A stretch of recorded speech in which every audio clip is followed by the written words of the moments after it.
إن الحمد لله نحمده ونستعينه ونستغفره ونعوذ بالله من شرور أنفسنا ومن سيئات أعمالنا من يهده الله فلا مضل له ومن يضلل فلا هادي له وأشهد أن لا إله إلا الله وحده لا شريك له وأشهد أن محمدا عبده ورسوله يا أيها الناس اتقوا ربكم الذي خلقكم من نفس واحدة وخلق منها زوجها وبث منهما رجالا كثيرا ونساء واتقوا الله الذي تساءلون به والأرحام إن الله كان عليكم رقيبا يا أيها الذين آمنوا اتقوا الله حق تقاته ولا تموتن إلا وأنتم مسلمون يا أيها الذين آمنوا اتقوا الله وقولوا قولا سديدا يصلح لكم أعمالكم ويغفر لكم ذنوبكم ومن يطع الله ورسوله فقد فاز فوزا عظيما أما بعد فإن أصدق الحديث كتاب الله وخير الهدي هدي محمد صلى الله عليه وسلم وشر الأمور محدثاتها وكل محدثة بدعة وكل بدعة ضلالة وكل ضلالة في النار أيها الناس اتقوا الله فإن الله عز وجل أمركم بالتقوى والرسول صلى الله عليه وسلم كان يأمر الناس بالتقوى والقرآن والسنة مليئان بالأمر بالتقوى সম্মানিত মুসল্লিয়ান কিরাম, আমি আমার নিজেকে এবং আপনাদেরকে আল্লাহ তাকওয়া অবলম্বন করার অনুরোধ জানাচ্ছি। আর তাকওয়া অবলম্বন করা বোঝায় মূলত আল্লাহ তাআলাকে জানা, আল্লাহ তাআলার নির্দেশকে জানা। সেটা যদি না জানেন আপনি তাকওয়া অবলম্বন করতে পারবেন না। যতক্ষণ পর্যন্ত একজন মানুষ দিন সম্পর্কে না জানবে, রব সম্পর্কে না জানবে এবং যতক্ষণ পর্যন্ত তার উপর কি কর্তব্য তা না জানবে, সে পর্যন্ত কেউ ঈমান মুত্তাকি হতে পারে না। মুত্তাকি শুধু কোনো এমন কোনো গুণ নয় যে আমি এটা কিছু কিনে লাগাই ফেলবো, সেটা নয়। ইলমের মাধ্যমে শুধু তাকওয়া অর্জন করা যায়, এর বাইরে কেউ এমনি তাকওয়া অর্জন করতে পারে না। বরং অনেক সময় দেখা যায় যার জ্ঞান নাই সে যে কোনো সময় ভুল করে তাকওয়ার বাইরে চলে যেতে পারে, শিরিক বেদাত এবং কুফরি নিফাকে লিপ্ত হয়ে যেতে পারে। এজন্য প্রত্যেকটি মানুষের উচিত জ্ঞান অর্জন করা। আল্লাহ তাআলা কোরআনে কারীমে বলেছেন, ইকরা বিসমি রাব্বিকাল্লাযী খালাক, পড়ো তোমার রব এমন রব, আপনার এমন রবের নামে যিনি আপনাকে সৃষ্টি করেছেন। আল্লাহর নামে পড়তে বলেছে, আল্লাহর নামে ওইটাই পড়া যায় যেটা আল্লাহ তাআলা অনুমোদন করেছেন। হারাম কিছু আল্লাহর নামে পড়া যায় না। প্রথম নির্দেশ হচ্ছে এটা, প্রথম যা নাজিল হয়েছে তা হচ্ছে ইকরা বিসমি রাব্বিকাল্লাযী খালাক। অর্থাৎ দুনিয়ার বুকে মানুষ অবশ্যই রবের কালাম পড়বে, রবের বাক্য পড়বে, রবের কথা শুনবে, তার নবীর কথা শুনবে। এগুলি সবই পড়তে হবে আল্লাহর নামে নিয়ে। আল্লাহর নাম নিয়ে যে কোনো জিনিস পড়া যায় না, আল্লাহর বিধানই পড়তে হয়, আল্লাহর কোরআন পড়তে হয়, আল্লাহর নাম নিয়ে ভালো জিনিসটাই পড়তে হয়। সেজন্য সেই হিসাবে আপনি সেই জ্ঞানটাই অর্জন করতে হবে, যেই জ্ঞানটা আপনার দুনিয়া এবং আখিরাত ব্যাপী কাজে লাগবে। আল্লাহ তাআলা কোরআনে কারীমে আলো বলেছেন, হাল ইয়াস্তাউইল্লাযিনা ইয়ালামুন ওয়াল্লাযিনা লা ইয়ালামুন, যারা জানে এবং যারা জানে না তারা সমান হতে পারে না। যারা জানে এবং যারা জানে না তারা সমান হতে পারে না। এর অর্থ হচ্ছে যে যারা জানে তাদের মূল্য অনেক বেশি, তাদের মর্যাদা অনেক বেশি। কোরআনে কারীমে আল্লাহ তাআলা অন্যত্র তার নবীকে পর্যন্ত বলেছেন, ওয়াকুর রব্বি জিদনি ইলমান, হে নবী আপনি বলুন আল্লাহ আমার ইলম বাড়িয়ে দিন, জ্ঞান বাড়িয়ে দিন। নবীকে বলেছেন জ্ঞান বাড়িয়ে দেওয়ার জন্য আল্লাহর কাছে দোয়া করতে। সুতরাং আমাদের কত বেশি দোয়া করা উচিত।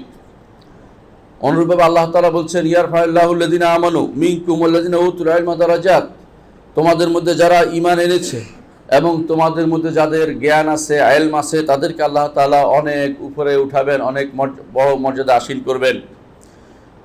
অন্য আয়াতে আল্লাহ তাআলা বলেছেন, ইন্নামা ইয়াখশাল্লাহা মিন ইবাদিল উলামাউ, আল্লাহকে শুধুমাত্র আলেমরাই ভয় করে। সুতরাং খাশিয়া তাকওয়া মুত্তাকি হতে হলে ইলমের কোনো বিকল্প নেই, আপনাকে জানতে হবে। আপনাকে জানতে হবে। যদি না জানেন আপনি এমন জিনিস থেকে বাঁচার চেষ্টা করবেন যে শরীয়ত যেটা করতে বলেছে। আবার যদি না জানেন আপনি এমন কিছু করে বসবেন শরীয়ত যেটাকে নিষেধ করেছে। এই জন্য জ্ঞানের কোনো বিকল্প নেই। এই জন্য প্রথম নির্দেশনা আসছে আপনার কাছে, জ্ঞান অর্জন করতে হবে, আপনাকে জ্ঞান অর্জন করতে হবে। রাসূলুল্লাহ সাল্লাল্লাহু আলাইহি ওয়াসাল্লাম হাদিসে আমরা একই নির্দেশনা দেখি।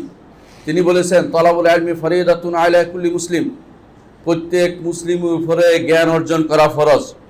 প্রত্যেক মুসলিমের উপরে জ্ঞান অর্জন করা ফরজ। এই মুসলিম নরনারী উভয়কে শামিল করে। মুসলিম অর্থে হচ্ছে মুসলিম মাত্রই, তাদের প্রত্যেকের উপরে জ্ঞান অর্জন করা ফরজ। অন্য হাদিসে রাসূলুল্লাহ সাল্লাল্লাহু আলাইহি ওয়াসাল্লাম বলেছেন, মান সালাকা তরিকান ইয়ালতামিসু ফি ইলমান সাহালাল্লাহু তরিকান ইলাল জান্নাহ। যে কেউ এমন কোনো পথকে সহজ করে দিবে যেই পথে মানুষ জ্ঞান অর্জন করতে পারে, আল্লাহ তাআলা তার জন্য জান্নাতের পথকে সহজ করে দিবেন। সেটা কেমন হতে পারে? মসজিদে কোনো হালাকার ব্যবস্থা করেছেন, হতে পারে কোনো মাদ্রাসার ব্যবস্থা করেছেন, হতে পারে কোনো দার্সের ব্যবস্থা করেছেন, হতে পারে খুতবার ব্যবস্থাপনা করেছেন, হতে পারে যেখানে ইলমের কোনো ব্যবস্থাপনা আপনি শরীক হয়েছেন, আপনার জন্য সৌভাগ্য রয়েছে, আপনার জন্য সৌভাগ্য রয়েছে। আল্লাহ তাআলা আপনার জন্য জান্নাতের পথকে সহজ করে দিবেন। এমন কাজ আপনি দুনিয়াতে করতে পারবেন, জান্নাতে যাওয়া সহজ হয়ে যাবে। আখিরাতে আল্লাহ তাআলা আপনাকে সেই কাজের বিনিময়ে এমন পথ দেখাবেন, আপনি জান্নাতে সহজে যেতে পারেন। আপনার গুনাহ খাতা মাফ করে দিবেন, আপনাকে তিনি ছাড় দিবেন এবং জান্নাতের পথ আপনার জন্য উন্মুক্ত করে দিবেন। এই জন্য ঈমানদার ইলমের পথেই থাকতে চায়। এমনকি কোনো ব্যক্তি বলে না আমি জাহেল, সবাই চায় আলেম হতে। কেন? এত মর্যাদাবান জিনিস সবাই নিতে চায়। কেউ বলে না যে আমি আলেম না, যে আলেম না সেও দাবি করে আমার ইলমের দরকার আছে, আমি আলেম। কেন? কারণ এটা তার কাছে মর্যাদার জিনিস। এটা মর্যাদা এই জন্য হয়েছে কারণ এর মাধ্যমে দুনিয়া এবং আখিরাতের সম্মান তার অর্জিত হবে।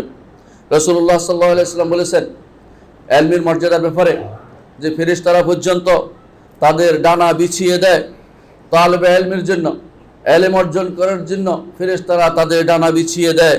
কি জন্য? যে এরা ভালো কাজ করছে, এটা সন্তুষ্টি প্রকাশার্থে ডানা বিছিয়ে দেয়, সম্মানার্থে ডানা বিছিয়ে দেয়। পক্ষফুট তারা অবনত করে রাখে এই জন্য যে তালেবে ইলম যাচ্ছে, ইলম অর্জন করে যাচ্ছে। ইলম অর্জনের কোনো বয়স নাই। বৃদ্ধ বয়সে ইলম অর্জন করা যায়, ছোট বয়সে ইলম অর্জন করা যায়। সাহাবায়ে কেরামের বেশিরভাগই বৃদ্ধ বয়সে ইলম অর্জন করেছেন। তাই বলে আপনারা যখনই মসজিদে এরকম কোনো কাজে আসেন, সেটা আপনার জন্য লেখা হবে, আপনার বিপক্ষে নয়, অর্থাৎ আপনার সেটা তালেবে ইলম হিসাবে আসছেন বলে ধরা হবে।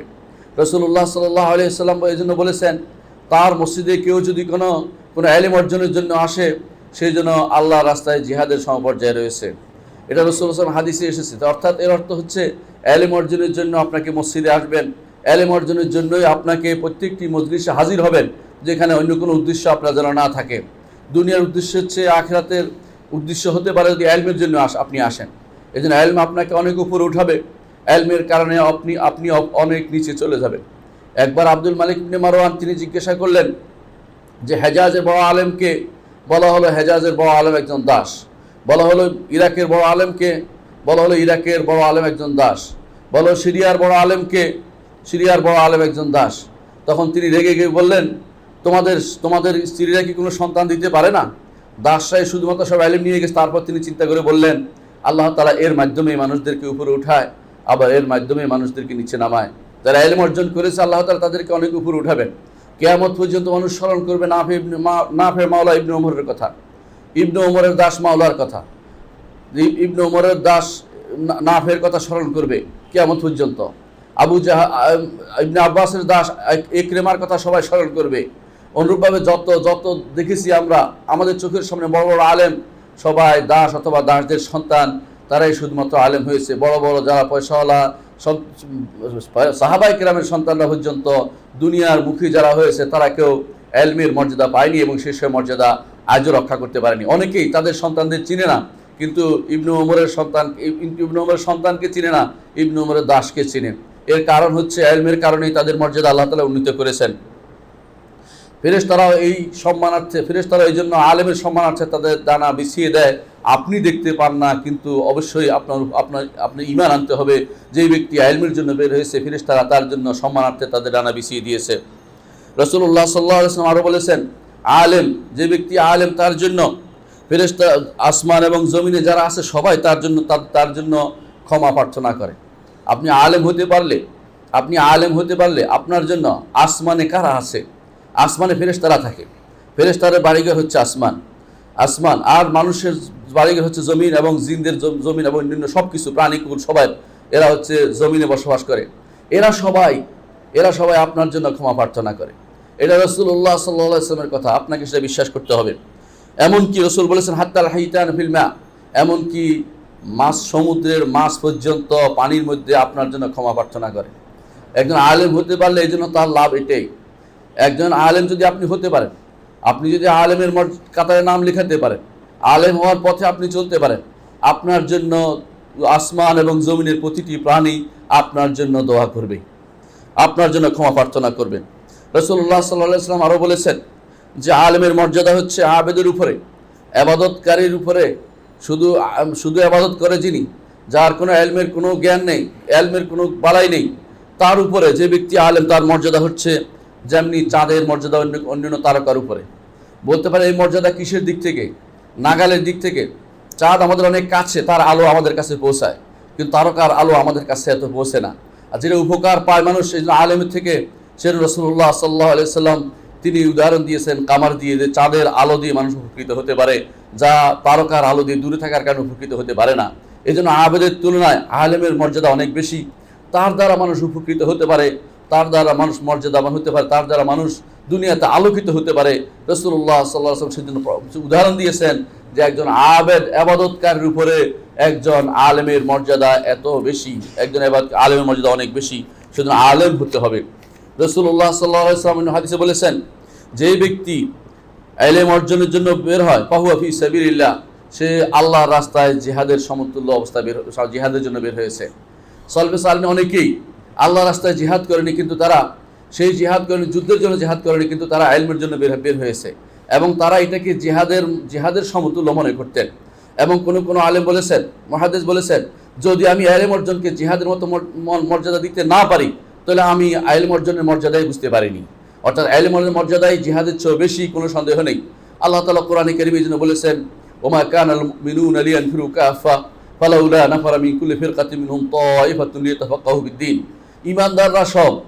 ঈমানদাররা সব যুদ্ধে যাবে না, তাদের মধ্যে একটি দল মাত্র যুদ্ধ যাবে, আর বাকিরা তাফাক্কুহ ফিদ্দীন অর্জন করবে, দ্বীনের মধ্যে গভীর জ্ঞান অর্জন করবে। কারণ যারা যুদ্ধে যাবে তারাও ভুল করবে, এসে এদের থেকে জ্ঞান অর্জন করবে, আর এরাও আশেপাশের মানুষকে দ্বীনের জ্ঞান দিবে। সুতরাং যুদ্ধের চেয়ে অর্থাৎ যুদ্ধে যে অংশগ্রহণের চেয়ে ইলম অর্জন করাটার মর্যাদা অনেক বেশি। এটা কোরআন এবং সুন্নাহ দ্বারা প্রমাণিত সত্য।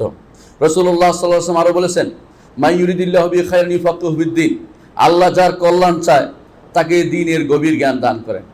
এর বিপরীত অর্থ হচ্ছে, যার কল্যাণ চান না তারই জ্ঞান দেন না, অর্থাৎ ইলম তার অর্জিত হয় না। ইলম অর্জিত হলে ওই ব্যক্তির জ্ঞান, ওই ব্যক্তির মর্যাদা আল্লাহর কাছে অনেক উন্নীত, এবং তিনি আল্লাহ তাআলা তার কল্যাণ চেয়েছেন এটা বিশ্বাস করতে হবে। আর যে ইলম অর্জন করতে পারেনি তার কল্যাণ অর্জিত হয়নি। এই জন্য ইলম অর্জনের ক্ষেত্রে আপনাকে নিজেকে ব্যয় করতে হবে। রাসূলুল্লাহ সাল্লাল্লাহু আলাইহি ওয়াসাল্লাম বলেছেন, মাই ইউরিদিল্লাহু বিহি খায়রান ইউফাক্কিহু ফিদ্দীন। তারপর তিনি বলেছেন, অনেক এমন আছে যারা ইলম অর্জন করবে, এমন লোকের কাছে যাবে যারা ইলম অর্জন, যার কাছে ইলমটা পৌঁছায় দিবে, ওই ব্যক্তি আরও বেশি এই ইলমটা ভালো ধারণ করতে পারবে। অর্থাৎ আপনি আমার থেকে একটা কথা শুনেছেন, কিন্তু আপনি ভালো বুঝেননি, আরেকজনের কাছে নিয়ে বলে দিলেন, তিনি এটা থেকে অনেক কিছু বের করতে পারে। যেমন এই জন্য মুহাদ্দিসিনরা অনেক সময় হাদিস বর্ণনা করে, এরপর ফকির কাছে যখন যায়, ফকির থেকে 100 মাসআলা বের করে। যেমন ইমাম শাফি রহমতুল্লাহ আলাইহি, কখন তার থেকে বর্ণিত আছে, এক রাত্রি তিনি তাব্বাত ইয়াদা আবি লাহাব সূরা থেকে তিনি প্রায় 100 মাসআলা বের করেছেন। অথচ আপনার কাছে পড়ে সারাদিন পড়লে 2 মাসআলা বের হবে না, অথচ তিনি 100 মাসআলা বের করতে পেরেছেন। এটাই রাসূলুল্লাহ সাল্লাল্লাহু আলাইহি ওয়াসাল্লামের বাণীর অর্থ যে, রুব্বা হামিল ফিকহিন গায়রু ফাকিহ, অনেক ফিকহের বহনকারী আছে কিন্তু ফিকহ বুঝে না, কিন্তু যার কাছে পৌঁছে দিবে সে এর থেকে অনেক কিছু বের করে নিয়ে আসতে পারবে।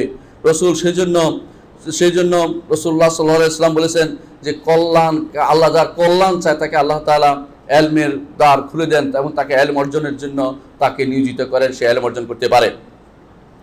আরেকটি হাদিসে রাসূলুল্লাহ সাল্লাল্লাহু আলাইহি ওয়াসাল্লাম বলেছেন যে, আল উলামা ওয়ারাসাতুল আম্বিয়া, পৃথিবীর মধ্যে শ্রেষ্ঠ মানুষ হচ্ছে নবীরা, কোনো সন্দেহ নেই, নবীরা হচ্ছে শ্রেষ্ঠ মানুষ।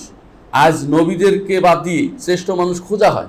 আমাদের যুব সমাজ হতে শুরু করে প্রত্যেকটি মানুষকে আদর্শ হিসেবে দেখানো হচ্ছে, অমুক খানের অমুক দার্শনিক, অমুক খানের অমুক ব্যক্তিরা, অমুক দেশের অমুকরা, অমুক ফুটবলার, অমুক খেলোয়াড়, অমুকরা। কিন্তু আমাদের জন্য অবশ্যই নবীরা হচ্ছে আমাদের জন্য আদর্শ। এই কথাটি আমরা দিন দিন ভুলে যাই। অনেক সময় এমন দার্শনিকের নাম তুলে অনেক কিছু বলা হচ্ছে, নবীদের কথা বলা হচ্ছে না। অথচ রাসূলুল্লাহ সাল্লাল্লাহু আলাইহি ওয়াসাল্লাম বলেছেন, আল উলামা ওয়ারাসাতুল আম্বিয়া, নবীদের ওয়ারিস হচ্ছেন আলেমরা, নবীদের ওয়ারিস হচ্ছেন আলেমরা। আলেমরা যতক্ষণ থাকবে সে ইলমের মিরাজ থাকবে, সে ইলম দুনিয়াতে প্রসারিত হবে। এই জন্য রাসূলুল্লাহ সাল্লাল্লাহু আলাইহি ওয়াসাল্লাম বলেছেন, এলেম আল্লাহ তাআলা এমনি উঠিয়ে নেবেন না, আলেমদের উঠিয়ে নেওয়ার মাধ্যমে আল্লাহ তাআলা এলেম উঠিয়ে নেবেন। যখন আব্দুল আজিজ বিন বাজ রাহমাহুল্লাহ জীবিত ছিলেন, আমরা এলমের জন্য তার কাছে ফোন করলে পেয়ে যেতাম এবং তার কাছে উত্তর পেয়ে যেতাম। অনুরূপভাবে শেখ মোহাম্মদ নাসিরউদ্দিন আলবানী জীবিত ছিলেন, এলমের জন্য মানুষ তার কাছ থেকে এলম নিতে পারত। যখন শেখ মোহাম্মদ বিন সালেহ আল উসাইমিন জীবিত ছিলেন, তাদের থেকে এলম নেওয়া যেত। ধীরে ধীরে আল্লাহ তাআলা তাদেরকে উঠিয়ে নিয়ে এলমকে দুনিয়া থেকে উঠিয়ে দিচ্ছেন। এই জন্য এলম মিরাস নবুয়া, নবুয়তের মিরাস, এটাকে আমাদের জিয়ে রাখতে হবে, এলম অর্জন করতে হবে। রাসূলুল্লাহ সাল্লাল্লাহু আলাইহি ওয়াসাল্লাম আরেক হাদিসে বলেছেন, আর দুনিয়া মালউনাতুন, দুনিয়া অভিশপ্ত, ওয়া মালউনুন মা ফিহা, দুনিয়ার মধ্যে যা আছে সবই অভিশপ্ত, ইল্লা যিকরুল্লাহি ওয়া মা ওয়ালাহু, তবে যে জিনিস আল্লাহর জিকিরকে, আল্লাহকে স্মরণ করিয়ে দেয় সে জিনিস ছাড়া এবং যা এর সাথে সম্পৃক্ত আছে তা ছাড়া, অর্থাৎ জিকিরের কাজে ব্যয় হবে এমন কিছু ছাড়া। আর রাসূল দুইটা জিনিস বলেছেন, ওয়া আলিমুন ওয়া মুতাআল্লিম, এবং জ্ঞানী আলেম এবং ছাত্র, এই চারটি জিনিসকে রাসূলুল্লাহ সাল্লাল্লাহু আলাইহি ওয়াসাল্লাম অভিশপ্ত থেকে মুক্ত করেছেন। যদি মুক্ত হতে হয়, অভিশপ্ত এই দুনিয়া থেকে মুক্ত থাকতে হয়, অভিশপ্ত দুনিয়ার মোহ থেকে যদি নিজেকে মুক্ত রাখতে হয়, তাহলে ইলম অর্জন করতে হবে। আলেম হবেন অথবা মুতাআল্লিম হবেন, ছাত্র হবেন অথবা শিক্ষক হবেন, অথবা আপনি হবেন জাকের, অর্থাৎ আল্লাহকে স্মরণকারী, অথবা আল্লাহকে স্মরণ করার পথে আপনি নতুন কোনো এমন কোনো জিনিস আপনি দিবেন যা আল্লাহ স্মরণকে কাজে লাগায়, মানুষকে আল্লাহ স্মরণ করিয়ে দেয়, এমন কিছু করতে পারেন। যেমন অনেকেই একটা লিফলেট দেয়, অনেকে কিছু কাজ করে জিকিরের সাথে সম্পৃক্ত, যে মানুষকে আল্লাহর কথা স্মরণ করিয়ে দিব।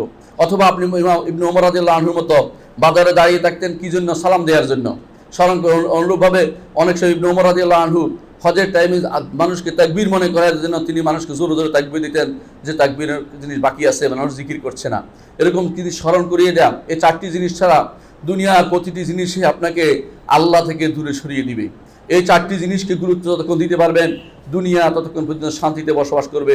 এর বাইরে যখন চলে যাবে, তখনই আল্লাহ তাআলা দুনিয়া থেকে তার রহমত উঠিয়ে নেবেন। রাসূলুল্লাহ সাল্লাল্লাহু আলাইহি ওয়াসাল্লাম হাদিসে বলেছেন, খায়রুকুম মান তাআল্লামাল কুরআন ওয়া আল্লামাহু, তোমাদের মধ্যে সেই ব্যক্তি উত্তম যে ব্যক্তি কোরআন শিখে এবং কোরআন শিখায়। অর্থাৎ কোরআনের ইলম হচ্ছে সবচেয়ে উত্তম ইলম, কোনো সন্দেহ নেই। শুধু তাই নয়, অন্য হাদিসে রাসূলুল্লাহ সাল্লাল্লাহু আলাইহি ওয়াসাল্লাম বলেছেন, হাদিসের ইলম যে সবচেয়ে উত্তম সেটাও তিনি বলেছেন, নাদ্দারাল্লাহু আমরান সামিআ মাকালাতি, ও আল্লাহ তাআলা ওই ব্যক্তির মুখকে শুভ্রোজ্জ্বল করে দিন, চেহারাকে শুভ্রোজ্জ্বল করে দিন, যে ব্যক্তি আমার কোনো হাদিস শুনেছে, ফাওয়াহা, সেটাকে মুখস্থ করেছে, ও আদ্দাহা কামা সামিআহা, যেভাবে শুনেছে এভাবে অন্যের কাছে সেটা পৌঁছে দিয়েছে। এর অর্থ হচ্ছে কোরআন এবং সুন্নাহর ইলমের ব্যাপারে, কোরআন এবং সুন্নাহর ইলমের ব্যাপারে আপনাকে উৎসাহ দিয়েছেন, কোরআন উল্লেখ করেছে, রাসূলুল্লাহ সাল্লাল্লাহু আলাইহি ওয়াসাল্লাম উৎসাহ দিয়েছেন। সুতরাং আপনাকে কোরআন এবং সুন্নাহর ইলম আপনাকে অর্জন করতে হবে। তাহলে বোঝা গেল দুনিয়াতে ইলমের কোনো অভাব নেই, বহু ইলম আছে, বহু রকমের ইলম আজ দুনিয়াতে আছে, অনেক ইলম আছে। ইলম দুই প্রকার, একটি হচ্ছে ইলমুন মারগুবুন ফি, এমন ইলম যা আপনাকে অর্জন করার জন্য কোরআন এবং সুন্নাহ উৎসাহ দিয়েছে। আরেক ইলম আছে যা কোরআন এবং সুন্নাহ আপনাকে না অর্জন করার জন্য বলেছে, এবং সে অর্জন সেটাতে কোনো কাজে লাগে না, সেটাকে আপনাকে সাবধান করেছে। রাসূলুল্লাহ সাল্লাল্লাহু আলাইহি ওয়াসাল্লাম তিনি কিছু ইলম থেকে আল্লাহর কাছে আশ্রয় চেয়েছেন। তিনি বলেছেন, আল্লাহুম্মা ইন্নী আউযু বিকা মিন ইলমিন লা ইয়ানফা, আল্লাহ আমি এমন ইলম থেকে আপনার কাছে আশ্রয় চাই যে ইলম কোনো কাজে লাগে না। অর্থাৎ দেখা গেল কিছু ইলম আছে যেগুলো কোনো কাজে লাগে না। এর মধ্যে একটি হচ্ছে তথাকথিত দর্শন শাস্ত্র, এগুলি কোনো কাজে লাগে না। অনুরূপভাবে এখন অনেক রকমের ইলমের, বিভিন্ন রকমের জ্ঞানের সোর্স আবিষ্কার করেছে কেউ কেউ, বুঝলাম সেগুলো হয়তো তার জীবনে কোনো কাজে লাগবে না, মানুষের কোনো উপকার করবে না। সেই সমস্ত ইলম অর্জন করা থেকে আল্লাহর কাছে আশ্রয় চাইতে হবে এবং বলতে হবে, আল্লাহুম্মা ইন্নী আউযু বিকা মিন ইলমিন লা ইয়ানফা। এজন্য তখন একবার ওমর রাদিয়াল্লাহু আনহুর কাছে এক ব্যক্তি বিশাল বদ নিয়ে আসা হলো, বলা হলো ওই লোককে, বলে আল্লামা। বলে আল্লামা মানে? বলে সে মানুষের বংশ বিশাল বংশলতিকা সম্পর্কে জ্ঞান রাখে। তখন তিনি বললেন যে তোমরা বংশলতিকার অতটুকু তোমরা জানবে যেটুকুর মাধ্যমে তোমরা সালাহ রাহমি করতে পারো, আত্মীয়তার সম্পর্ক বজায় রাখতে পারো। আদম পর্যন্ত বংশলতিকা মুখস্থ করার মধ্যে কোনো ফায়দা নেই, এর দ্বারা কোনো উপকার হবে না। অর্থাৎ যেটুকু আল্লিমু মিন আনসাবিকুম মা তাসিলুনা বি আরহামাকুম, তোমরা নাসবের অটুকু শিখবে, ততটুকু তোমাদের কাজে লাগে। যেটুকু শিখার মধ্যে কোনো ফায়দা নেই, ওইটুকু শিখে সময় নষ্ট করার কোনো কারণ নেই।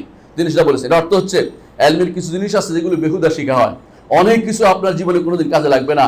আপনি সেটা কেন শিখবেন সেটা আপনি চিন্তা ভাবনা করে দেখবেন। এগুলি থেকে রাসূলুল্লাহ সাল্লাল্লাহু আলাইহি ওয়াসাল্লাম সাবধান করেছেন আমাদেরকে।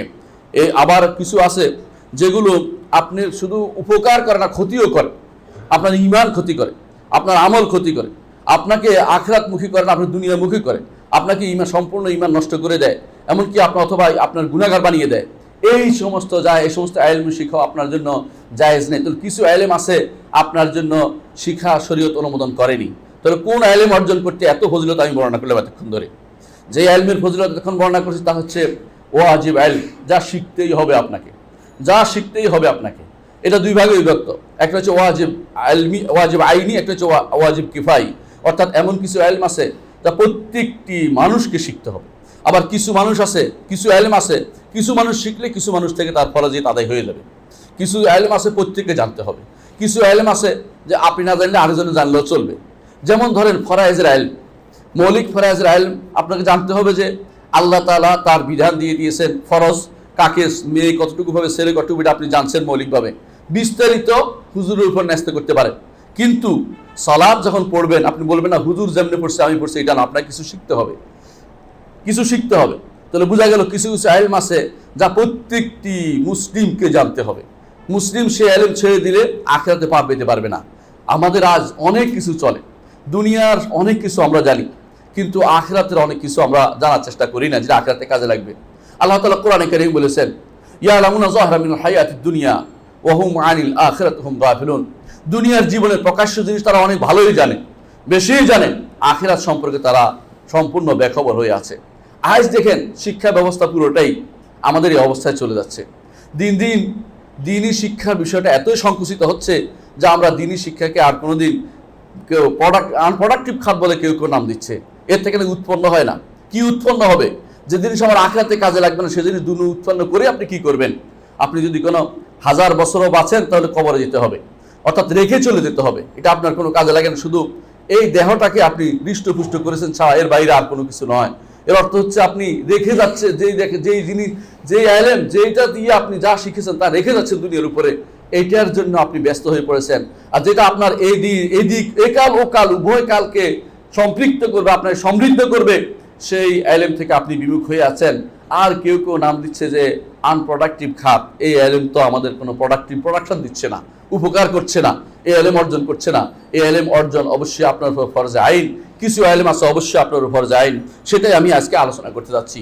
এমন ইলম, আবার কিছু ইলম আছে আপনার উপকারে লাগে, আপনার উপকারে লাগে, এমন ইলমকে আমি নিষেধ করি না। অনেক ইলম আছে এরকম, কেমিস্ট্রি কেউ শিখছে, হয়তো দেশের উপকার করবে, এতে সমস্যা নেই। কিন্তু ইলম, এমন কোনো ইলম আপনি শিখবেন না যা আপনি চিন্তা করবেন আগে থেকে এটা শিখে শেষ পরিণতি আমার কি হবে, শেষ পরিণতি আমার কি হবে। শেষ পরিণতি কিছুই হবে না। আপনি কিছু মানুষের সামনে হয়তো আপনি বড় বক্তা হিসেবে বিবেচিত হবেন, বিশাল অধ্যাপক হিসেবে আপনার নাম লেখা হবে, জাতীয় মুখ হয়ে যাবেন, আপনি জাতীয় বিশাল কিছু হবেন, কিন্তু আল্লাহর দরবারে লা তুসাউই জানাহা বাউদা, মাছির ডানার মতো মূল্য আল্লাহর দরবারে আপনার থাকবে না। আর যার মর্যাদা আল্লাহর কাছে নেই, সে ব্যক্তি যত বড়ই হয়, সে ব্যক্তি হবে কার মতো? আবু জাহাল, উতবা, শাইবা, আবু লাহাবদের মতোই হবে। সে দুনিয়ার বুকে মানুষের কাছে চোখে বড় হতে পারে, আল্লাহর দরবারে তার কোনো মর্যাদা নেই। রাসূলুল্লাহ সাল্লাল্লাহু আলাইহি ওয়াসাল্লাম সেজন্য বলেছেন যে দুনিয়ার বুকে কোনো মানুষের অনেক মর্যাদা, কিন্তু আল্লাহর দরবারে তার মর্যাদা লা তুসাউই জানাহা বাউদা, মাছির ডানার মতো নয়। তাহলে আমাদেরকে কোন ইলম শিখতে হবে? এই ইলম শিখার জন্য আমি আমার নিজের থেকে বলবো না। একটা সহজ জিনিস হচ্ছে যে ইলমটা আপনার কবরে গেলেই প্রথম জিজ্ঞাসা করা হয়। আপনার কবরে গেলে জিজ্ঞাসা করা হবে না বাবা তুমি কয়টা বাড়ি রেখে এসেছো, কয়টা গাড়ি রেখে এসেছো, কিছু জিজ্ঞাসা করা হবে না। অথবা আপনাকে কেমিস্ট্রি বা ইত্যাদি সম্পর্কে জিজ্ঞাসা করা হবে না। যে ইলমটা ফরজ সেটা কি? সেটা হচ্ছে যে 3টি প্রশ্ন আপনাকে করা হবে। মান রাব্বুকা ওয়া মা দীনুকা ওয়া মান নবিয়ুকা। তোমার রব কে, তোমার দিন কি, তোমার নবী কে ছিলেন? এই 3টি প্রশ্নের উত্তর আপনি মনে করছেন এত সোজা? এত সোজা নয়। এই 3টি প্রশ্নের উত্তর তখনই আপনি দিতে পারবেন যখন আল্লাহকে আপনি রব মেনে থাকেন, যখন আপনি ইসলামকে পরিপূর্ণভাবে আপনি মেনে থাকেন এবং আপনার জীবনে মুহাম্মদ রাসূলুল্লাহ সাল্লাল্লাহু আলাইহি ওয়াসাল্লামকে আদর্শ হিসেবে নিয়ে থাকেন। এর বাইরে আপনি প্রশ্ন উত্তর দিতে পারবেন না। এজন্য এই প্রশ্ন 3টি আপনি একটু ভালো করে চিন্তা করে দেখুন। এই প্রশ্ন 3টি মানেই হচ্ছে দুনিয়ার উপরে আপনাকে এমন ইলম অর্জন করতে হবে যে ইলম অর্জন করে আমল করলে পরবর্তী জীবনে, আখিরাতের জীবনের শুরুতে আপনি সেই প্রশ্নের উত্তর দিতে পারবেন। এবং সেটা বড় কঠিন ওই ব্যক্তির জন্য হয় যে ব্যক্তি সেটা শিখতে চায় না, আর আল্লাহ তাআলা যার জন্য সহজ করে দেন তার জন্য সেটা সহজে হয়ে যায়। এই জন্য এই ইলমটা আমাকে শিখতেই হবে। যে ইলমটাকে আমরা সাধারণত বলে থাকি সালাসাতুল উসুল বা 3টি মূলনীতি বা আল উসুলুস সালাসা, শাইখুল ইসলাম মুহাম্মদ ইবনে আব্দুল ওয়াহাব রাহমাতুল্লাহ আলাইহি, যাকে অনেকে বিভিন্ন রকম আজে বাজে কথা বলে, অথচ তিনি ছিলেন শাইখুল ইসলাম। তিনি এই উপর একটা ছোট্ট গ্রন্থ লিখেছেন সালাসাতুল উসুল ওয়া আদিল্লাতুহা, 3টি মূলনীতি এবং তার প্রমাণপঞ্জি। এই বইটি আলহামদুলিল্লাহ আমরা ছাপিয়েছি এবং বিভিন্ন জায়গায় দিয়েছি, আপনি নেবেন, বিভিন্ন জায়গায় পেয়ে যাবেন, বিভিন্ন আলহামদুলিল্লাহ ছাপা হয়েছে, তা থেকে আপনি উপকৃত হতে পারবেন। এর দ্বারা আপনার পাবেন একটা জিনিস, সেটা হচ্ছে যে আসলেই কোন এলেমটা আমার অর্জন করা দরকার, যে এলেমটা মৃত্যুর পরে আমার কাজে লেগে যাবে, আখিরাতের প্রথম ধাক্কায় কাজে লেগে যাবে। ওসমান ইবনে আফফান রাদিয়াল্লাহু আনহু যখন কবরের কাছে যেতেন তখন বেশি কান্নাকাটি করতেন, জান্নাত ও জাহান্নামের জন্য এত কান্নাকাটি করতেন না। জিজ্ঞাসা করা হলে আপনি কবরের কাছে গেলে এত কান্নাকাটি করেন, কিন্তু জান্নাত জাহান্নামের কথা বলা হলে এত কাঁদেন না কেন? তিনি বলেন যে কবর হচ্ছে আখিরাতের প্রথম ধাপ, এটা যদি সুন্দরভাবে পার হতে পারি আর বাকিটা চিন্তা আমি করি না, আর এটা যদি আটকে পড়ে যায় বাকিটা আটকে পড়ে যাবে। সুতরাং এই কবরের প্রথম ধাপ যদি আপনি পার হতে হয়, আপনাকে এই 3টি ইলম অর্জন করতেই হবে।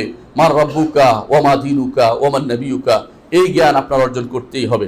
এই জ্ঞানের মধ্যে প্রথমে আলোচনায় আসি, রবকে আপনাকে চিনতেই হবে।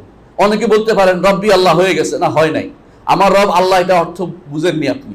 আপনার রব আল্লাহ যদি মেনেই থাকেন, রব আল্লাহ মানার দায় দায়িত্ব আপনাকে নিতেই হবে। আল্লাহকে রব মানলে আল্লাহর নির্দেশনা আপনাকে প্রতিপালন করতে হবে। আল্লাহকে রব মানার অর্থ হচ্ছে আপনাকে রব হিসেবে তাকে মানছেন, আল্লাহ নাম ও গুণে স্বীকৃতি দিবেন, আল্লাহর উলুহিয়ত ইবাদত একমাত্র তারই জন্য করবেন। এই 3টি জিনিসকে আপনাকে পরিপূর্ণভাবে মেনে চলতে হবে। এই সবগুলি ইমানের বিষয়, ইমানিয়াত সবগুলি আপনাকে মেনে চলতে হবে। দ্বীনের বিষয়, আমলিয়াত বিষয় আপনাকে মেনে চলতে হবে। এবং মুহাম্মদ রাসূলুল্লাহ সাল্লাল্লাহু আলাইহি ওয়াসাল্লাম যে সমস্ত জিনিস সংবাদ দিয়েছেন সেগুলো আপনাকে মেনে চলতে হবে। এই সব মিলে একজন মানুষ মার রব্বুকা ওয়া মা দীনুকা ওয়া মান নবিয়ুকা, এই 3টি প্রশ্নের জন্য এখনই আমাদের প্রস্তুতি নিতে হবে। এই প্রস্তুতি যদি নিতে না পারি, পরকালে আপনি আটকে যাবেন, আপনি আমি সবাই আটকে যাব প্রস্তুতি যদি নিতে না পারি। প্রত্যেকটি বাবা তার সন্তানের জন্য 3টি প্রশ্ন উত্তর রেডি করে যাবেন। এই জন্য আরব দেশের বিভিন্ন ছোট ছোট ক্লাস 1, 2 থেকে শুরু করে, ক্লাস 2 থেকে শুরু করে তাদেরকে ক্লাস 8 পর্যন্ত, 8ম শ্রেণী পর্যন্ত এই 3টি মাসালা ধারাক্রমে সব ব্যাখ্যা করে করে পড়ানো হয়। প্রথমে নামগুলি পড়ানো হয়, রবকে আল্লাহ, তারপরে আল্লাহ বলতে কাকে বোঝায় অর্থ শুরু হয়, ধীরে ধীরে বড় করে এবং এটাকে পুরো আকীদার পুরো সিলেবাসটাকে এর ভিতরে ঢুকিয়ে দেয়।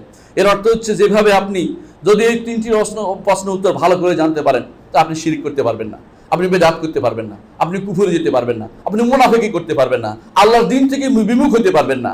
আল্লাহর দিন থেকে বিমুখ হওয়া একটা ট্রেন্ডে পরিণত হয়েছে। বড় বড় লোকেরা তাদের সন্তানদেরকে দিন পড়ায় না, দিন না পড়িয়ে তারা মনে করে এইভাবে পার পেয়ে যাবে। আল্লাহর দরবারে এইভাবে পার পাওয়া যাবে না। আল্লাহ দরবার পার পেতে হলে অবশ্যই তার দিনের উত্তর রেডি করে রাখতে হবে। মার রব্বুকা ওয়া মা দীনুকা ওয়া মান নবিয়ুকা, এই 3টি প্রশ্নের উত্তর রেডি থাকায় প্রত্যেকটি মানুষ তৈরি করে যান। কখনো মনে করেন না যে মুখস্থ করে গেলে উত্তর দিতে পারবেন, অথবা ক্যাসেটবাজি উত্তর দিতে সেখানে কোনো নকল সাপ্লাই হয় না। পরীক্ষায় অনেক কিছু হয় কিন্তু সেখানে কোনো কিছু হবে না। সেই পরীক্ষায় পাস করতে হলে উপরে যা করবেন নিচে সেরকম উত্তরটি আপনার মুখ থেকে বের হবে। রাসূলুল্লাহ সাল্লাল্লাহু আলাইহি ওয়াসাল্লাম যেটা বলেছেন যে যখন 3টি প্রশ্ন উত্তর দিতে পারবে তখন বলা হবে ওয়া মা আদরাকা বিহি, তুমি কিভাবে জানতে পারলে? তখন বলবে কারাতু কিতাবাল্লাহ, আল্লাহর কিতাব পড়েছি, ওয়া আমিলতু বিমা ফিহি, এর উপর যা আছে তার উপর আমল করেছি। চিন্তা করে দেখুন, কিতাব পড়েছে, আল্লাহর কোরআন পড়েছে, আমল করেছে, তারপর উত্তর দিতে পেরেছে। আর যে ব্যক্তি উত্তর দিতে পারবে না তাকে বলা হবে, প্রশ্ন করা হবে, বলবে যে আলা আদরি, হ্যাঁ আমি তো জানতে পারি না, অর্থাৎ চেষ্টা করবে, মনে করতে পারবে না, কারণ সে তো দুনিয়ার বুকে আমল করেনি। আমল করলে তার মনে থাকতো, মনে ব্যবস্থাপনা হতো। সেই জন্য তখন বলা হবে লা দারাইতা ওয়ালা তালাইতা, তুমি পড়ো নাই, শিখো নাই, জানো নাই। ফায়ুদরাবু বিমিতরাকাতিন, তাকে এমন হাতুড়ি দিয়ে এমন জোরে মারা হবে, ইয়াসমাউ কুল্লু শাইলা সাকালাইন, মানুষ এবং জিন ব্যতীত প্রত্যেকটি প্রাণী সে আওয়াজ শুনতে পায়। আল্লাহু আকবার। আল্লাহ যেন আমাদেরকে বিপদ থেকে উদ্ধার করেন। এই জন্য আমরা সেই দোয়া করি বেশি বেশি সময়, যখন মৃত ব্যক্তিকে কবরে দেই তখন দোয়া করি যে আল্লাহুম্মা সাব্বিতহু, আল্লাহুম্মা সাব্বিতহু, আল্লাহুম্মা সাব্বিতহু। আল্লাহ তাকে প্রশ্নের উত্তর দেওয়ার তৌফিক দান করেন, আল্লাহ তাকে প্রশ্নের উত্তর দেওয়ার তৌফিক দান করেন। যখন দুনিয়ার বুকে আপনার আল্লাহ রাসূলুল্লাহ সাল্লাল্লাহু আলাইহি ওয়াসাল্লাম মিল্লাতের উপর চলবেন না, আপনাকে আলা মিল্লাতে রাসূলুল্লাহ মিথ্যা দেওয়া হচ্ছে, রাসূলের মিল্লাতের উপর আপনি ছিলেন না, রাসূলুল্লাহ আদর্শ আপনি মানেননি, আপনাকে মিল্লাতে রাসূলুল্লাহর উপর যখন দিচ্ছে, নাম দিয়ে দিচ্ছে, মিথ্যা আপনাকে দিচ্ছে, উপরের মানুষগুলো মিথ্যা আপনার সহযোগিতা করতেছে। দুনিয়ার বুকে আপনি চাইছেন আল্লাহর দ্বীনকে মুছে ফেলতে, ধর্মকে মুছে ফেলতে, ধর্ম কোথাও রাখবেন না।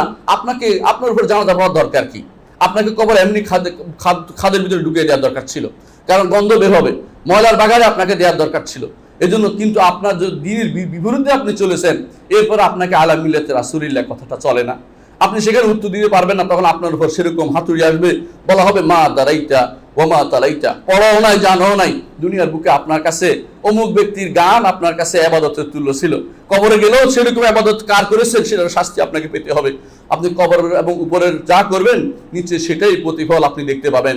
এই জন্য আপনাকে এই এলেম অর্জন করতে হবে। যে এলেম আপনাকে দ্বীনের দিকে, আপনাকে দ্বীনের এলেম আপনাকে অর্জন করতে হবে, এটা ফরজ এলেম। যে এলেম অর্জন করলে আপনি সেখানে উত্তর দিতে পারবেন। কোরআনে কারীম আল্লাহ তাআলা বলেছেন, ইউসাব্বিতুল্লাহু আল্লাযীনা আমানু বিল কওলি সাবিতি ফিল হায়াতিদ দুনিয়া ওয়া ফিল আখিরাহ ওয়া ইউদিল্লুল্লাহু যালিমিন। আল্লাহ তাআলা যারা ইউসাব্বিতুল্লাহু আল্লাযীনা আমানু, ঈমান এনেছে, আমল সালেহ করেছে, তাদেরকে শুধুমাত্র প্রশ্নের উত্তর দিতে সুযোগ দিবেন। ওয়া ইউদিল্লুল্লাহু যালিমিন, জালেম যারা, তাদেরকে আল্লাহ তাআলা পথভ্রষ্ট করবেন, অর্থাৎ তারা সেখানে পথ হারিয়ে ফেলবে, উত্তর দিতে পারবে না। এটাই আয়াতের তাফসীর। এর অর্থ হচ্ছে যারা দুনিয়ার বুকে আল্লাহকে রব মানেনি, রাসূলুল্লাহ সাল্লাল্লাহু আলাইহি ওয়াসাল্লামকে নবী মানেনি এবং ইসলামকে দ্বীন হিসেবে সন্তুষ্ট হয়নি, তারা সেখানে উত্তর দিতে পারবে না। রাসূলুল্লাহ সাল্লাল্লাহু আলাইহি ওয়াসাল্লাম এই জন্য বলেছেন, প্রতিদিন সকালবেলা আপনাকে একটা দোয়া করতে বলেছেন, রাদিতু বিল্লাহি রাব্বান ওয়া বিল ইসলামি দীনান ওয়া বি মুহাম্মাদিন সাল্লাল্লাহু আলাইহি ওয়াসাল্লাম নবিয়্যান। এই যে সকালে কথাটা বলেন, আমি বলি বা আপনারা বলি, এই জিকিরটাই করি, অর্থটার দিকে একটু খেয়াল করুন। রাদিতু বিল্লাহি রাব্বান, আসলে কি আল্লাহকে রব মেনে আপনি সন্তুষ্ট হয়েছেন, না আরো রব আপনার রয়েছে দুনিয়ার বুকে? আসলে কি আপনি দ্বীনকে, ইসলামকে যথেষ্ট মনে করেন, নাকি আরো বাইরে খুঁজে বেড়ান? আপনি যদি বাইরে খুঁজে বেড়ান তো আপনার কথাটা মিথ্যা, আপনি মুনাফিকি আচরণ করছেন। মুখের সাথে আপনার কথার কোনো, আপনার আমলের কোনো মিল নেই, আপনার আকীদার কোনো মিল নেই। আর ওয়াবিল ইসলামি দীন ওয়া মুহাম্মাদিন সাল্লাল্লাহু আলাইহি ওয়াসাল্লাম নবিয়্যান, মুহাম্মদ সাল্লাল্লাহু আলাইহি ওয়াসাল্লাম, তার ভালোবাসা প্রমাণিত হবে তার কথা আদর্শ মানার মধ্যে। তার ভালোবাসা এরকম নয় যে তাকে নূরের তৈরি বলতে হবে, তাকে ছায়া নাই বলতে হবে, তার এই নেই সেই নেই, যেগুলি মিথ্যা কথা দিয়ে তার সম্মান করা যায় না। তার নির্দেশকে প্রতিপালনের মাধ্যমে প্রমাণিত হবে যে আপনি আসলেই রাসূলুল্লাহ সাল্লাল্লাহু আলাইহি ওয়াসাল্লামকে আদর্শ হিসেবে মেনে আপনি সন্তুষ্ট হয়েছেন। এই সন্তুষ্টটা প্রতিদিন আপনাকে ঈমানকে নবায়ন করেন। এই ঈমান যদি আপনার নবায়ন করা থাকে, কবরে গেলে আপনি প্রশ্নের উত্তর দিতে পারবেন, নাহলে কবরে গেলে আপনি প্রশ্নের উত্তর দিতে পারবেন না। আসুন আমরা শিখি কিভাবে আল্লাহকে রব মানতে হয়। যেহেতু রাদিতু বিল্লাহি রাব্বান আপনি বলতে হবে, আপনি বলেন এটা, এবং যেহেতু কবরে গেলে মার রাব্বুকার উত্তর আপনাকে দিতে হবে, আপনাকে আগে জানতে হবে যে কিসের উপর আপনাকে ঈমান আনতে হবে, যে ঈমানের কারণে আপনি উত্তরটা দিতে পারবেন। আসুন ঈমান কাকে বলে আগে সেটা জেনে নেই। ঈমান শব্দের অর্থ হচ্ছে, অনেকেই বলবেন ঈমান শব্দের অর্থ হচ্ছে বিশ্বাস করা, কিন্তু ঈমান শব্দের অর্থ বিশ্বাস নয়। এই জিনিসটা অনেকেই জানে যে আমরা ঈমান অর্থ বিশ্বাস। এর কারণেই অনেকেই আল্লাহর কথা শুনে না, রাসূলের কথা শুনে না, এবং দ্বীনের কথা শুনে না, তারপরে বলে আমার ঈমান ঠিক আছে, আমার ঈমান ঠিক আছে। কেন? সে মনে করছে ঈমান অর্থ বিশ্বাস, যে আমার বিশ্বাস আছে। যে বিশ্বাস কি সেটা হচ্ছে আল্লাহ একজন আছে। ওই বিশ্বাস যথেষ্ট নয়, ওই বিশ্বাস ঈমানের অর্থও নয়।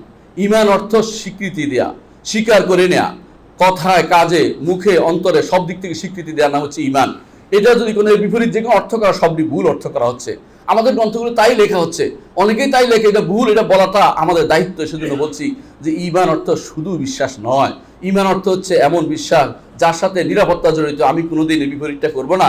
আমি মুখে, কর্মে, আমার অঙ্গ প্রত্যঙ্গ এবং বিশ্বাসের মাধ্যমে আমি শুধু আল্লাহর নির্দেশকে প্রতিপালন করে চলবো। এইটার নাম হচ্ছে ঈমান। যার সাথে আর কোন রকমের বিরোধিতা করা হবে না, সেটার নাম হচ্ছে ঈমান। আর তাসদীক আল্লাযী মাআহু আমরুন, আল ইকরার ওয়াল ইযান, মেনে নেয়া, স্বীকৃতি দেয়া, এটা হচ্ছে ঈমান। কারণ কুফর হচ্ছে অস্বীকার করা, আর ঈমান এবং কুফর একটা বিপরীত। সুতরাং বুঝতে পারছেন, ঈমান অর্থ স্বীকৃতি দেয়া। কিসের স্বীকৃতি দিবেন? আপনাকে 3 জিনিসের স্বীকৃতি দিতে হবে। কথায় এবং মুখে আপনাকে কথা এবং কাজের মধ্যে আপনার স্বীকৃতি দিতে হবে। কথা এবং কাজের মধ্যে স্বীকৃতি দিতে হবে। কথায় কাজের স্বীকৃতি দিতে হলে 5টি জিনিস লাগে। অন্তরের কথা আছে, অন্তরের কাজ আছে, মুখের কথা আছে, মুখের কাজ আছে, অঙ্গ প্রত্যঙ্গের কাজ আছে। এই 5টি জিনিস লাগবে। এই 5টি জিনিস স্বীকৃতির মধ্যে হচ্ছে ঈমান। এই জন্য আমরা বলি ঈমান বাড়ে এবং কমে, কারণ কিছু মানুষের এতে কমে যায়, কিছু মানুষ বেড়ে যায়। আপনি কখনো যদি সালাত আদায় করেন, নফল আদায় করেন, আপনার ঈমান বাড়লো, নফল আদায় করলেন না, ঈমান একটু কমলো। আপনি যদি ফরজের মধ্যে ত্রুটি হলো, ঈমান একটু কমলো। ঈমানদার এই জন্য এইটাই বিশ্বাস করে ঈমান বাড়ে এবং কমে। ইমাম বুখারী রাহমাতুল্লাহ আলাইহি বলেন, আমি 1000 মুহাদ্দিস থেকে হাদিস নিয়েছি, এমন কোন মুহাদ্দিস থেকে হাদিস নেই যিনি বলে না আল ঈমানু কাউলুন ওয়া আমালুন ইয়াজিদু ওয়া ইয়ানকুস, ঈমান বাড়ে কমে, ঈমান কথা এবং কাজের নাম। যদি না বলে তার থেকে আমি হাদিস নেইনি, কারণ তার আকীদাই শুদ্ধ না। এর অর্থ হচ্ছে আকীদা যাদের শুদ্ধ না, তাদের থেকে হাদিসও নেওয়া যাবে না, ইলমও নেওয়া যাবে না। তারা যে কোনো সময় আপনাকে খারাপ কিছু ঢুকিয়ে দিতে পারে। সুতরাং ঈমান কথা ও কাজের নাম। কিসের কথা? অন্তরের কথা। প্রথমে সেটা কি? অন্তরের কথা হচ্ছে যে অন্তরের ভিতরে শাহাদাতু লা ইলাহা ইল্লাল্লাহ অন্তরের ভিতরে ধারণ করা। অন্তরের আমল কি? অন্তরের আমল তাকওয়া, পরহেজগারি, মহব্বত, ভালোবাসা, এগুলো যত সব অন্তরের আমল। অন্তরের আমল, এগুলি আপনারা বইয়ে পাবেন। এখন শেখ সালেহ মুনাজিদের একটা বই আছে, যখন সাব হয়েছে আলহামদুলিল্লাহ অন্তরের আমল হিসাবে, সেটা আপনি দেখেন অন্তরে কত আমল রয়েছে, সেগুলো অন্তর আমল। অন্তরের কথা, মুখের কথা হচ্ছে লা ইলাহা ইল্লাল্লাহ বলা, মুখের জিকির হচ্ছে সুবহানাল্লাহ আলহামদুলিল্লাহ আল্লাহু আকবার বলা, এগুলি সব হচ্ছে আপনার ইমানের অংশ। ঠিক আমল, অঙ্গ প্রত্যঙ্গের আমল, সালাত, যাকাত, সওম, হজ হতে শুরু করে সবগুলো অঙ্গ প্রত্যঙ্গে দেওয়ার আমল হয়। এই সবগুলি কাউলুন ও আমাল, এটা দ্বারা বোঝাচ্ছে কাউলুন ও আমাল, অর্থাৎ বিশ্বাস, কথা এবং কর্ম সবগুলি হচ্ছে ঈমান। এর একটি যদি কমে যায়, আপনি একটু কমে গেল। আর খারেজিরা বলে একটু কমে গেলে সে কাফের হয়ে গেল, আমরা এটা বলি না। আবার আরেক গোষ্ঠী বলে, মুরজিয়ারা বলে যে কমে গেলে কিছুই হয় না, না আমরা বলি যে কমলে কমে যায়। একটা যদি কেউ কম করে, একটা আমল আপনি কম করেছেন, ঈমান একটু কমে গেল। একটা আমল বেশি করেছেন, ঈমান আপনার বর্ধিত হলো। আল্লাহ তাআলা কোরআনে কারীমে বারবার বলেছেন ইয়াজদাদাল্লাযিনা আমানু ঈমানা, ঈমানদারদের ঈমান আল্লাহ তাআলা বর্ধিত করে দেন। রাসূলুল্লাহ সাল্লাল্লাহু আলাইহি ওয়াসাল্লাম বলেছেন যে ঈমানের কখনো কখনো এক হাব্বাতা খারদালিন মিন ঈমান, সরিষা পরিমাণ ঈমানও হতে পারে কারো অন্তরের ভিতরে। কথাটা কমতে কমতে সরিষা পরিমাণে চলে আসে, আবার বাড়তে বাড়তে পূর্ণতা লাভ করে। কিন্তু কারো ঈমান আবু বকরের ঈমানের জায়গায় পৌঁছতে পারবে না, কোনো সাহাবী পৌঁছতে পারেননি, কোনো ব্যক্তি পৌঁছবেন কি করে? কারো কোনো ঈমান কখনো নবীদের ঈমানের পর্যায়ে পৌঁছতে পারে না। সুতরাং বোঝা গেল ঈমানের মধ্যে তারতম্য আছে। এই ঈমানটা আমাদের প্রত্যেকে রাখতে হবে, জানতে হবে। কারণ এর না থাকার কারণে আমাদের প্রথম ভুলটা হয়, তা হচ্ছে একজন মানুষ ভুল করেই যাচ্ছে। যতই আপনি বলেন না কেন, আপনি সালাত পড়েন না, যাকাত দেন না, আপনি এটা করেন না কেন, ঈমান ঠিক আছে। আমার ঈমান আপনি কিভাবে ঠিক থাকলো? আপনি ঈমানই তো বুঝেননি। ঈমান অবশ্যই কথা ও কাজের নাম। আপনার কিছু বিশ্বাস করতে হবে, কিছু মুখে আলোচনা করতে হবে, এবং কিছু কর্মকাণ্ডে সেটাকে প্রতিপালন করতে হবে, না আপনি ঈমানদার হইতে পারবেন না। সুতরাং ঈমানের অর্থ আমাদের জানা দরকার, এটা আমাদের মনে রাখতে হবে। দ্বিতীয়ত যে জিনিসটি জানতে হবে তা হচ্ছে ঈমানের অর্থ জানা খুবই জরুরি। ঈমানের অর্থ জানা খুবই জরুরি, কারণ ঈমান আপনাকে, সাহাবায়ে ঈমান বুঝতেন বলে ঈমান আনতেন। আর অনেকেই আছে মুখে বলবে লা ইলাহা ইল্লাল্লাহ, কিন্তু অর্থ তো জানে না। অথচ দেখেন আল্লাহ তাআলা কোরআনে কারীমে বলেছেন ফা'লাম আন্নাহু লা ইলাহা ইল্লাল্লাহ, ফা'লাম আগে বলছে। সুতরাং আপনি জেনে নিন যে লা ইলাহা ইল্লাল্লাহ, লা ইলাহা আগে জানতে বলেছে, না জেনে মুখে উচ্চারণ করতে বলা হয় নাই। না জেনে উচ্চারণ করে কোনো লাভ নাই, কারণ মুনাফিকরাও বলতো, মুনাফিকরাও লা ইলাহা ইল্লাল্লাহ বলতো, কিন্তু তাদের না জানার কারণে, অন্তরের ভিতরে এটা না থাকার কারণে সেটা কোনো কাজে লাগেনি। এই জন্য শুধু মুখে উচ্চারণ করে কোনো লাভ নেই। এই জন্য ঈমানের অর্থ আপনাকে জানতে হবে। ঈমান, তারপরে আসে আমল সালেহ দিকে। ঈমান এবং ঈমানের অর্থ আমরা জানলাম। ঈমানের সাথে আরো যে জিনিসটি জানতে হবে, বিস্তারিত আলোচনা ইনশাআল্লাহ আগামী খুতবায় করব। ঈমান আমাদের অর্থ জানতে হবে, ঈমান আরকানগুলো জানতে হবে। আরকানগুলো নিয়ে আলোচনা করতে চাই। ঠিক এগুলি বলা হয় ঈমান। আর ঈমানের বিপরীত কি আছে? মা ইউনাকিদুল ঈমান, ঈমান যা নষ্ট করে সেগুলো আমাদের জানতে হবে। এবং জানতে হবে ঈমান যা কমিয়ে দেয়, মা ইউনাকিসুল ঈমান, সেটাও আমাদেরকে জানতে হবে। এগুলি হচ্ছে এক নম্বর কাজ, যেটা আপনাকে জানতে হবে। রবকে জানতে হলে ঈমানের এক নম্বর জিনিসটা, অর্থটা জানতে হবে। কিসের উপর ঈমান আনতে হবে তা জানতে হবে। কারণ আপনি তো আল্লাহকে রব হিসেবে মানছেন, কি আল্লাহ তো রব হিসেবে মানার কি দাবি, সেটা আপনাকে পরিপূর্ণ পালন করতে হবে, নইলে আপনাকে প্রশ্নের উত্তর আখিরাতে দিতে পারবেন না। এটা আমাদের জানা দরকার। আকুলু কাউলি হাযা ওয়া আস্তাগফিরুল্লাহ লি ওয়া লাকুম ওয়া লিসাইরিল মুসলিমিন ফাস্তাগফিরু ইন্নাহু হুয়াল গফুরুর রাহিম। ইন্নাল হামদালিল্লাহ নাহমাদুহু ওয়া নাস্তাঈনুহু ওয়া নাস্তাগফিরুহু ওয়া নাউযু বিল্লাহি মিন শুরুরি আনফুসিনা ওয়া মিন সাইয়্যাতি আমালিনা। মান ইয়াহদিহিল্লাহু ফালা মুদিল্লা লাহু ওয়া মান ইউদ্লিল ফালা হাদিয়া লাহু। ওয়া আশহাদু আল লা ইলাহা ইল্লাল্লাহ ওয়াহদাহু লা শারীকা লাহু ওয়া আশহাদু আন্না মুহাম্মাদান আবদুহু ওয়া রাসূলুহু। সম্মানিত মুসলিয়ান ইকরাম, আমি ইমাম বুখারী রাহমাতুল্লাহ আলাইহি কিছু কর্ম থেকে আশ্চর্য হই। তিনি তার কিতাবটা শুরু করেছেন কিতাবুল ঈমান দিয়ে, আর শেষ করেছেন কিতাবুত তাওহীদ দিয়ে।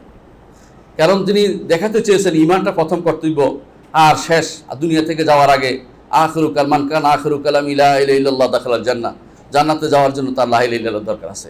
এবং সর্বশেষ হাদিসও দিয়েছেন যে জিকিরটা যেন তার মুখে থাকে, ঈমানের আমল যেন তার থাকে, সেটা হচ্ছে সুবহানাল্লাহি ওয়া বিহামদিহি সুবহানাল্লাহিল আযীম। এত সুন্দর কম্বিনেশন তিনি করেছেন। আল্লাহর পক্ষ থেকে তিনি মুওয়াফফাক, তৌফিক প্রাপ্ত হয়েছেন। কারণ ঈমান আপনাকে জানতেই হবে। সাহাবায়ে কেরাম কখন বলতেন যে তাআলাউ হালুম্মু নাযদাদ ঈমানান, আসো বসো আমরা একটু ঈমান বাড়িয়ে নিই, সাহাবায়ে কেরাম ঈমান বাড়াতেন কি করে? বসে বসে ঈমান কিভাবে বাড়াতেন? তারা কোরআন আয়াত নিয়ে আলোচনা করতেন, হাদিস নিয়ে আলোচনা করতেন, এবং দ্বীন ইসলামের বিভিন্ন কর্মকাণ্ড কীভাবে প্রতিপালন করতে হয় সেটা আলোচনা করতেন। এটা তাদের মধ্যে, এটা তাদের চালু ছিল। এর অর্থ ঈমানি কর্মকাণ্ড আপনাকে বাড়াতে হবে। ঈমান এমন নয় যে আমার ঈমান আবু বকর ঈমানের মতো কেউ দাবি করে থাকে, তা সত্য নয়। এই জন্য এই বিষয়গুলি ভুলের কারণে দিন দিন মানুষ ভুলে নিপতিত হচ্ছে। একটি প্রথম ভুল যখন হয়ে যায়, প্রথম ইট যদি কোনো বাঁকা হয়, আপনি এই বিল্ডিং যত উপরে উঠান না কেন, বাঁকাই বিল্ডিং হবে, সোজা হবে না। ঈমান অর্থ যদি কোনো আপনি ঠিকমতো না করতে পারেন, ইমানের আরকানগুলি যদি আপনি না ঠিক মতো না বুঝেন, আপনি যেদিকেই যান না কেন আপনি সঠিক পথে আর থাকতে পারবেন না। আজ অধিকাংশ মানুষের ক্ষেত্রে যে এই সমস্ত আকীদাগত ভুল হচ্ছে, এর একমাত্র কারণ হচ্ছে ইমানের অর্থ না বুঝা এবং আরকানুল ঈমান সম্পর্কে তাদের জ্ঞান না থাকা। এবং বেশিরভাগ মানুষই আজ দুনিয়াদার হয়ে যাচ্ছে, বেশিরভাগ মানুষই আজ দিন থেকে দূরে সরে যাচ্ছে, বেশিরভাগ মানুষকে আজ দিনকে রাখতে চায় মসজিদের ভিতরে, বাইরে যে নিতে চায় না।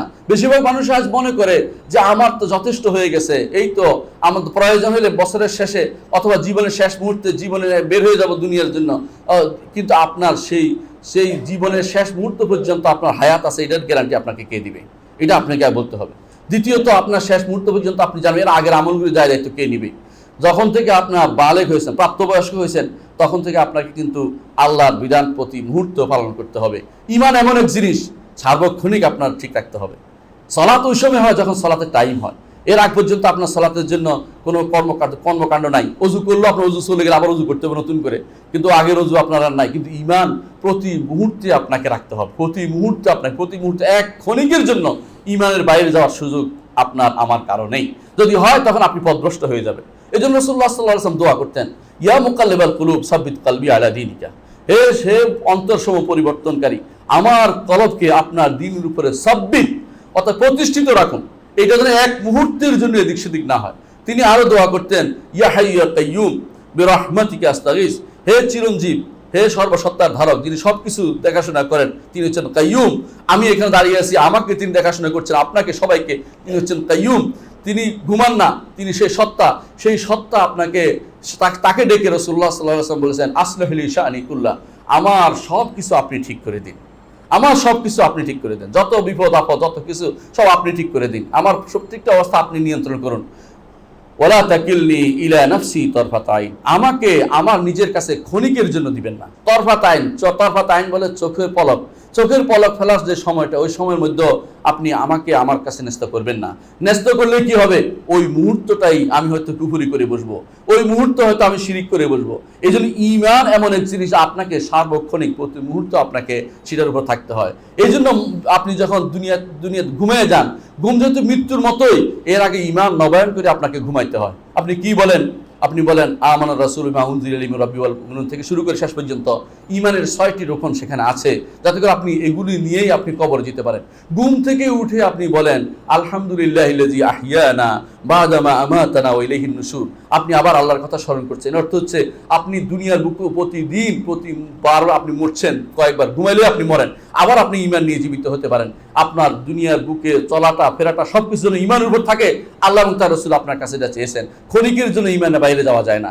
এই জন্য ঈমানকে পড়তে হয়, শিখতে হয়, জানতে হয়। ঈমানের অর্থ নিয়ে আপনাকে জীবন যাপন করতে হয়। এই জন্য ঈমানের অর্থ কি, ঈমান আরকানগুলি কি, এই বিষয়গুলি হচ্ছে অবশ্যম্ভাবী কর্তব্য, যা না জানলেই নয়। তার মধ্যে প্রথম হচ্ছে ঈমান জানতে হবে। আমরা অনেক কিছু জানি, কিন্তু ঈমান সম্পর্কে চিন্তা করি না। সন্তানদেরকে যে বাবা ঈমানের দরজ দেননি, এমনকি যে সন্তান তার পিতামাতাকে পর্যন্ত ঈমানের কথা বলেননি, দরজ বলছেন এখানে বলেননি বলছি, কিন্তু তাদেরকে জানাতে হবে, সেই ব্যক্তি আমানতের খেয়ানত করেছেন। ঈমান হচ্ছে আমানত, রাসূলুল্লাহ সাল্লাল্লাহু আলাইহি ওয়াসাল্লাম আমানত নাম দিয়েছেন এক হাদিসে। ঈমান নাজিল হয়েছে মানুষের উপরে, আপনি আমানতের খেয়ানত করতে পারেন না। অবশ্যই আপনি মানুষকে জানাবেন যে এটা আপনাকে জানতে হবে, এখানে কোনো লুকোচুরি চলে না। দুনিয়ার কর্মকাণ্ডে আপনার ছাড় দিতে পারেন, কিন্তু এখানে ছাড় দেওয়া যায় না, কারণ প্রতি মুহূর্ত আপনার ঈমানের দরকার আছে। আপনি সন্তানকে যদি ঈমান না শিখিয়ে থাকেন, আপনি সবচেয়ে বড় হতভাগা। দুনিয়াতেও আপনি হতভাগা, আখিরাতে আপনি হতভাগা হবেন। ইনশাআল্লাহ আগামী খুতবাতে ইনশাআল্লাহ আরও যে সমস্ত দায়িত্ব আমাদের যা শিখতে হবে, জানতে হবে, এই বিষয়ে আপনাদের সাথে আলোচনা হবে ইনশাআল্লাহ। আকুলু কাওলি হাযা ওয়া আস্তাগফিরুল্লাহ লি ওয়া লাকুম ওয়া লিসাইরিল মুসলিমিন ফাস্তাগফিরুহু ইন্নাহু হুয়াল গফুরুর রাহিম। আল্লাহুম্মা সাল্লি আলা সাইয়্যিদিল বাশারিয়্যা মুহাম্মদ ইবনে আবদুল্লাহ কামা আমারাল্লাহু আযজা ওয়া জাল্লা ফি কিতাবিহি ওয়া যান্না বিমালাইকাতিল মুসাব্বিহাতিল কুদসি ওয়া সাল্লাল্লাহু বিকুম আইয়ুহাল মুমিনুন ফাকালা তাআলা মুখবিরা ওয়া আমিরা ইন্নাল্লাহা ওয়া মালাইকাতাহু ইউসাল্লুনা আলান নবী ইয়া আইয়ুহাল্লাযিনা আমানু সাল্লু আলাইহি ওয়া সাল্লিমু তাসলিমা। اللهم صل على محمد وعلى ال محمد كما صليت على ابراهيم وعلى ال ابراهيم انك حميد مجيد. اللهم بارك على محمد وعلى ال محمد كما باركت على ابراهيم وعلى ال ابراهيم انك حميد مجيد. اللهم ارض عن الخلفاء الراشدين ابي بكر وعمر وعثمان وعلي وعن سائر الصحابه والتابعين رضوان الله عليهم اجمعين. اللهم اغفر لنا ولاخواننا الذين سبقونا بالايمان ولا تجعل في قلوبنا غلا للذين امنوا ربنا انك رؤوف رحيم. اللهم اغفر لنا اجمعين. আল্লাহ আমাদের সবাইকে আপনি ক্ষমা করে দিন। আল্লাহ আমাদের অনেক ভাই দোয়া চেয়েছে সবাইকে আপনি অসুস্থ আছে সুস্থ দান করুন আল্লাহ। আল্লাহ এই মসজিদকে আপনি কবুল করুন আল্লাহ। এই মসজিদে কিয়ামত পর্যন্ত মানার হুদা আপনি হেদায়েতের মিনার হিসেবে আপনি কবুল করুন আল্লাহ। আমাদেরকে আপনি কবুল করুন আল্লাহ। আমাদের যারা জীবিত আছে তাদেরকে আপনি ক্ষমা করে দিন, যারা মারা গেছে তাদেরকে আপনি ক্ষমা করে দিন। আমাদের অনেক ভাই আল্লাহ বিপদে আছে, বিপদ থেকে উদ্ধার করে দিন আল্লাহ। আমাদের অসুস্থ থেকে আমাদের সুস্থতা দান করুন। আমাদের সন্তানদেরকে আপনি দিনের উপর বড় করুন, আমাদের সন্তানদেরকে ঈমানের উপর বড় করুন, আমাদের কন্যাদেরকে ঈমানের উপর বড় করুন, আমাদের স্ত্রীদেরকে ঈমানের উপর রাখুন। আমাদেরকে আপনি কবুল করুন আল্লাহ। আমাদের শত্রুদেরকে আপনি ধ্বংস করে দিন, আমাদের শত্রুদেরকে আপনি ধ্বংস করে দিন, আমাদের শত্রুকে আপনি ধ্বংস করে দিন। আমাদেরকে দ্বীনের উপর আপনি বড় করুন। আল্লাহুম্মা ইগফির লানা ওয়ারহামনা আনতা খায়রুর রাহিমিন। ইবাদাল্লাহ রাহিমাকুমুল্লাহ, ইন্নাল্লাহ ইয়া'মুরু বিল আদলি ওয়াল ইহসান ওয়া ইতা'i যিল কুরবা ওয়া ইয়ানহা আনিল ফাহশাই ওয়াল মুনকারি ওয়াল বাগই ইয়া'iদুকুম লা'আল্লাকুম তাযাক্কারুন ওয়া লাযিকরুল্লাহি আকবার ওয়াল্লাহু ইয়া'লামু মা তাসনাউন।